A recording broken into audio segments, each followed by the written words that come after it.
मैं आप लोगों से गुजारिश करना चाहता हूँ, 9 तारीख को शब बारात अपने घरों के अंदर इबादत और शब बारात मनाएं और अपने परिवार के साथ मिलजुल कर नमाज अदा करें, कुरान शरीफ की तिलावत करें और दुआएं खैर करें, घरों के अंदर ही रहें। और जो हमारे प्रशासन और कलेक्टर साहिबान, जो मैडम ने जिस तरीके से लॉकडाउन कर रखा है, इसका उदयपुर के अंदर अच्छा एक रिजल्ट है, तो हम भी प्रशासन का सहयोग करें और प्रशासन के साथ रहें। आप स्वस्थ रहेंगे, आपका परिवार स्वस्थ रहेगा, तो हमारा भारत स्वस्थ रहेगा। आज जो कोरोना से लड़ाई जो लड़ रहे हैं, इंशाअल्लाह ताला इबादत के थ्रू अल्लाह और अल्लाह के रसूल की बारगाह के अंदर हम दुआ मांगे ताकि पूरी दुनिया से इस कोरोना की लड़ाई लड़ के और इसका खात्मा हो। ये हम सब की दुआ रहेगी और दुआ मांगेंगे इंशाअल्लाह ताला। और पूरे संभाग के अंदर जितने भी अंजुमन हैं, उनके सदर हैं, मैं इनसे भी गुजारिश करूँगा कि जिस तरीके से कोई सा भी समाज है, चाहे हिंदू, मुस्लिम, सिख, ईसाई, वो कोरोना जो वायरस है वो किसी समाज या जात या पात देख कर नहीं आता है। हम सब मिलकर इस कोरोना से लड़ेंगे, इस देश को बचाएंगे।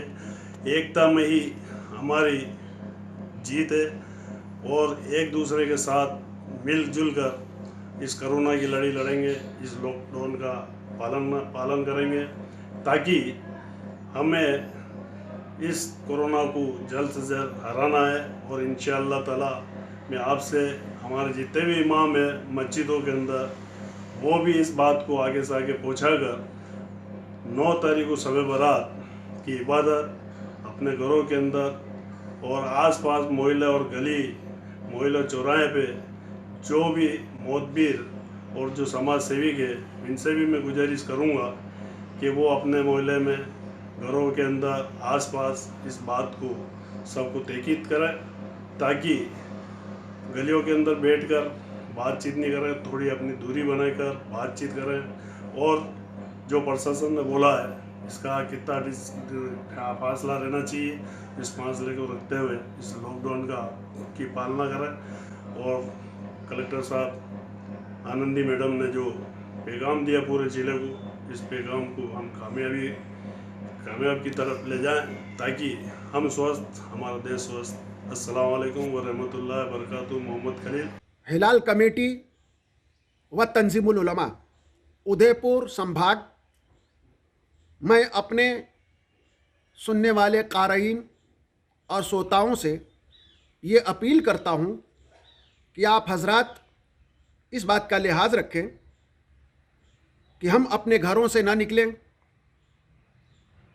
और अपने घरों में रह कर के इबादत करें, अपने घरों से अपने मरहूमीन को इसाले सवाब पहुँचाएँ, इसलिए कि आने वाली रात जिसे शब बारात कहते हैं, ये हमारे लिए एक अजीम रात है।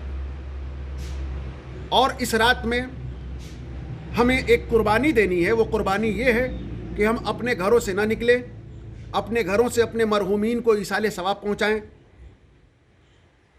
जो वायरस है जिसे कोरोना वायरस कहते हैं, ये वायरस वक्त नहीं देखता कब किसके बदन में टच कर जाए, इसका हमें लिहाज रखना है। इसलिए कि सेहत जो है, तंदुरुस्ती ये हज़ार नेमत है, हमें अपनी तंदुरुस्ती का ख्याल रखना है और डॉक्टरों के दिए हुए मशवरे पर हमें अमल करना है। लाइक मुबारकबाद हैं वो लोग जो कि मैदान में उतर करके और इस वायरस से जंग कर रहे हैं, इसको भगाने के लिए अपनी जान की कुर्बानी दे रहे हैं, जान की बाजी लगा रहे हैं। मैं उस प्रशासन के लोगों से और उन डॉक्टरों को मुबारकबाद देता हूं जिन्होंने इस मैदान में उतर करके अपना इनकलाबी पहलू पेश किया है।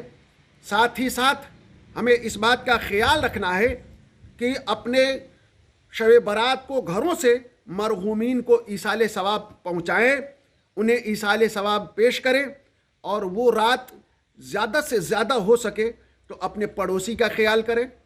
मैं मुबारकबाद दूंगा उन लोगों की भी जो लोग सहायता राशि की शक्ल में लोगों की इमदाद कर रहे हैं और लोगों के ताउन कर रहे हैं, लायक मुबारकबाद है वो लोग भी कि इस परेशानी के हालत में इस तरीके से लोगों की इमदाद कर रहे।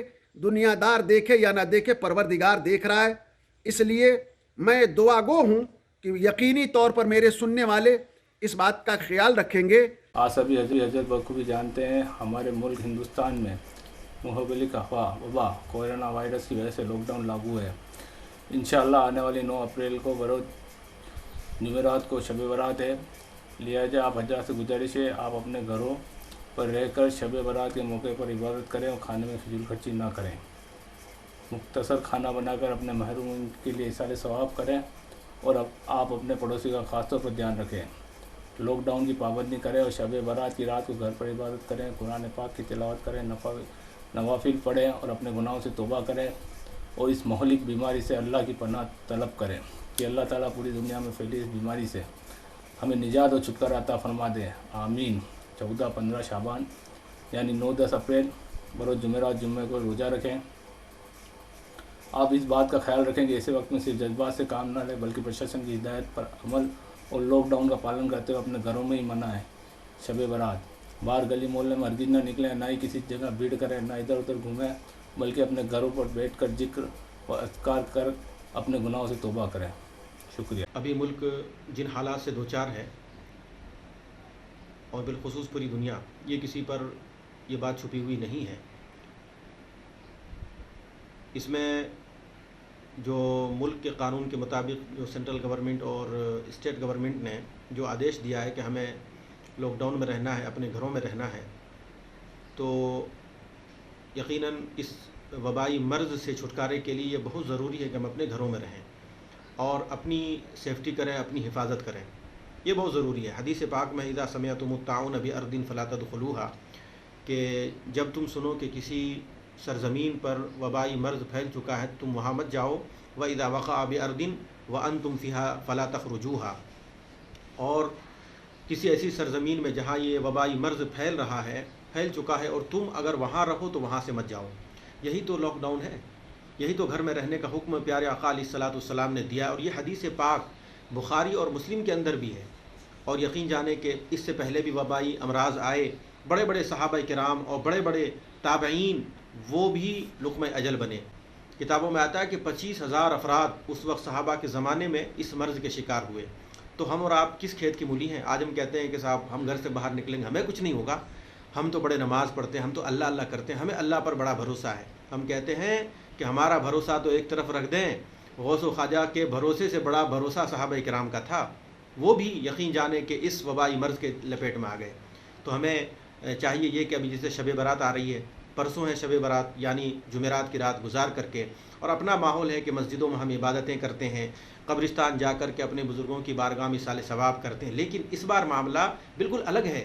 इस बार हम न अपनी मस्जिद में आ सकते हैं, न कब्रिस्तान जा सकते हैं। ये इसलिए नहीं कि हुकूमत की तरफ से आपको किसी और वजह से पाबंद किया जा रहा, नहीं, बल्कि इस मर्ज़ की वजह से हम पर यह पाबंदी लगाई है। तो हम पर लाजिम व ज़रूरी ये है कि हम हुकूमत का सपोर्ट करें, हम अपने प्रशासन का साथ दें, और हम ऐसा ना करें कि हम कानून की ख़िलाफ़ वर्जी करें। ये कानून ऐसा नहीं कि हमें कोई परेशान करने के लिए बनाया गया, नहीं, बल्कि ये कानून हमारी सेफ्टी के लिए है। हम अगर आज स्वास्थ्य विभाग के कहे के अनुसार अपनी ज़िंदगी को बसर करेंगे तो हम खुद भी बचेंगे, अपने बाल बच्चों को भी बचाएंगे। और ये ज़रूरी है इस बात पर कि आज हम खुद भी इस बीमारी से बचें और अपने माहौल को भी इस बीमारी से बचाएं। देखते हैं चबूतरे पे लोग बैठे रहते हैं, पुलिस की गाड़ी आती है, भाग करके अपने घरों में आते हैं और सोचते हैं कि शायद हमने पुलिस को बेवकूफ़ बना दिया। नहीं भाई, अरे उनका शुक्रिया अदा करो पुलिस महकमे का, पुलिस वालों का, कि बेचारे वो रात भर दिन भर खड़े रहते हैं, धूप में खड़े रहते हैं। आज अपने घरों के अंदर हो आप, हर चीज़ आपको मैसर है, लेकिन वो ना अपने आराम को देख रहे हैं, ना अपनी परेशानियों को देख रहे हैं, फिर भी वो आपके लिए तन मन धन से बिल्कुल लगे हुए हैं और आपका सपोर्ट कर रहे हैं। तो हमारी ज़िम्मेदारी ये है कि हम शब क़द्र और ये शब बरत जैसी मुक़द्दस रातों में अपने घरों के अंदर ही अल्लाह की इबादत करें और वहीं से अपने इसाले सवाब, अपने बुज़ुर्गों की बारगाह में इसाले सवाब करें। अल्लाह ताला बड़ा करीम है, इंशाअल्लाह हमारी इस मजबूरी को भी अल्लाह ताला देख रहा है। और जो परेशानी आज दुनिया पर आई हुई, अल्लाह ताला, हम दुआ करें कि अल्लाह ताला इस मर्ज़ से, इस परेशानी से हमारे मुल्क को और पूरी दुनिया को अल्लाह आज़ाद फरमाए। नींव पे काशियां हम बनाए, उम्मीदों का एक दीपक मिलकर हम जलाए, दो आंखें देखती है बस एक सपना, अपनों के लिए हो एक घर अपना। घर सिर्फ जरूरत नहीं, हमारा सपना होता है। इसीलिए तो वैदेही ग्रुप लाए हैं अफोर्डेबल लेकिन मजबूत घर शहर के अंदर। Vaidehi premium affordable housing project at new Navratna complex 2 BHK for 24 to 30 lakhs। GST and stamp duty बिल्कुल मुफ्त 31 मार्च 2020 तक।